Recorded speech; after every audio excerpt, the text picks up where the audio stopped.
딸 친구인 여중생을 숨지게 하고 강원도 야산에 시신을 유기한 혐의로 이른바 이 어금니 아빠로 알려진 35살 이모 씨가 구속됐습니다. 왜 이런 일을 저질렀는지 많은 부분이 안개 속인데요. 이런 가운데 희소병을 앓던 딸도 친구의 시신을 유기하는 데 적극적으로 가담하는 영상을 YTN이 단독 입수했습니다. 취재기자 연결해보겠습니다. 조은지 기자. 네, 사회부입니다. 예. 자, 딸인 이양도 지금 시신 유기에 적극적으로 가담을 했다고요? 네, 이 양은 초등학교 동창인 친구인 숨진 피해 여중생을 집으로 유인한 것으로 알려졌죠. 이뿐 아니라 시신 유기에도 적극적으로 가담한 사실을 YTN이 확인했습니다. 예. 이 양이 아버지와 함께 살던 중랑구 망우동 집 앞입니다. 지난 1일인데요. 숨진 여중생의 실종 신고가 접수된 다음 날입니다. 오후 5시 15분 분홍색 옷을 입은 이 양이 BMW 차량 트렁크를 분주히 오가며 이것저것 짐을 싣습니다. 몇 분 뒤에는 아버지와 함께 피해 여중생의 시신이 든 것으로 추정되는 큰 트렁크를 들고 나옵니다. 두 명이 힘껏 들 정도로 한눈에도 묵직한 게 눈에 띕니다. 구속된 아버지 이 씨는 물론 이 양도 태연하게 또 적극적으로 트렁크를 옮기는 모습입니다. 이 양이 가슴에 액자를 아는 것도 눈에 띄는데요. 어머니 영정사진으로 추정됩니다. 이 씨 부녀는 강원도 영월에 시신을 유기한 뒤 동해 바닷가로 가서 숨진 어머니를 추모한 것으로 알려졌는데요. 거기서 영정을 들고 사진을 찍었는데 경찰은 이 역시 자신들의 혐의를 벗기 위해 이른바 알리바이를 조작하기 위한 것으로 보고 있습니다. 예, 자, 조은지 기자. 지금 이 양이 아직 입원 중인데 이 양에 대해서도 지금 조사가 됐습니까? 네, 이 양은 지난 5일 검거 직전 수면제를 과다 복용해서 의식이 없습니다. 예. 현재 시신 유기 혐의를 받는 피의자 신분인데요. 그래서 아직 한 차례도 경찰 조사를 받지 못했습니다. 피해 여중생이 이 양의 친구인 만큼 이 양은 범행 동기와 사건 경위를 알려줄 핵심 인물입니다. 아버지 이 씨 역시 수면제를 먹었지만 그나마 상태가 괜찮습니다. 어제 오전 3시간가량 경찰 조사를 받았는데요. 예. 살인 혐의는 완강히 부인하고 시신 유기 혐의만 인정했습니다.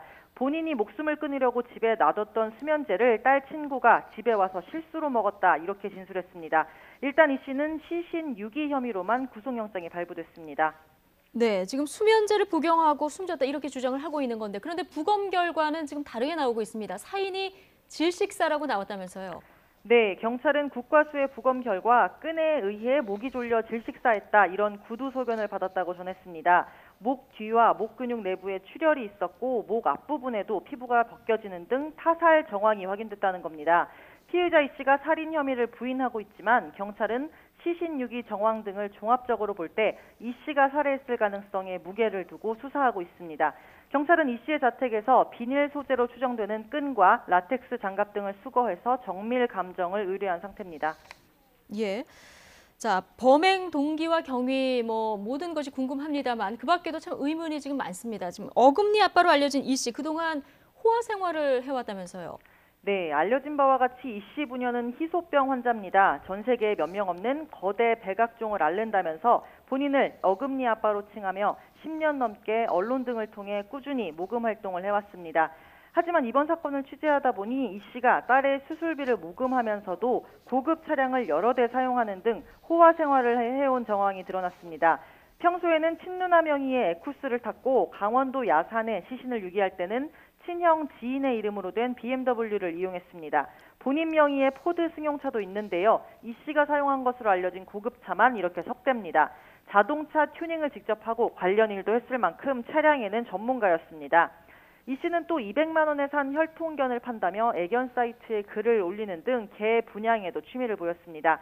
이 씨가 딸의 후원금을 받아서 입속을 챙긴 게 아니냐 이런 의혹이 커지는 가운데 경찰은 재산 형성 과정은 일단 수사 사안이 아니라고 선을 그었습니다. 하지만 딸과의 관계나 범행 동기, 사건 경위를 파악하는 데 단서가 될 수도 있는 만큼 수사 확대가 불가피할 전망입니다. 네. 지금 이런 상황에서 한 달 전에 투신해서 숨진 것으로 알려졌던 아내의 죽음에도 지금 물음표가 따라붙었습니다. 투신을 했는데 타살 의혹도 지금 나오고 있다면서요? 네, 말씀하신 대로 이 씨의 아내 최모 씨는 한 달 전 자택 5층에서 투신해 스스로 목숨을 끊었습니다. 하지만 이마에서 폭행 흔적이 발견된 만큼 이 씨가 아내의 죽음에 개입했거나 방조했는지도 수사 사안입니다. 경찰은 일단 자살 방조 정도로 보고 있습니다. 게다가 최 씨는 투신 전 강원도 영월에 사는 의붓 시아버지에게 성폭행을 당했다며 고소한 사실이 있는데요. 이만큼 경찰은 이 씨의 연루 의혹을 함께 조사할 계획입니다. 밝힐 부분이 정말 많은데 이 씨 부녀의 몸 상태가 좋지 않아서 수사가 속도를 내지 못하고 있습니다. 경찰은 오늘 오후 이 씨를 불러서 조사를 시도할 예정인데 몸 상태에 따라서 유동적입니다. 경찰은 일단 어제 이 씨가 구속돼서 신병을 확보한 만큼 그동안의 진술과 증거를 정리할 계획입니다. 지금까지 사회부 조은지 기자와 함께 이 소식 자세히 알아봤습니다. 수고하셨습니다.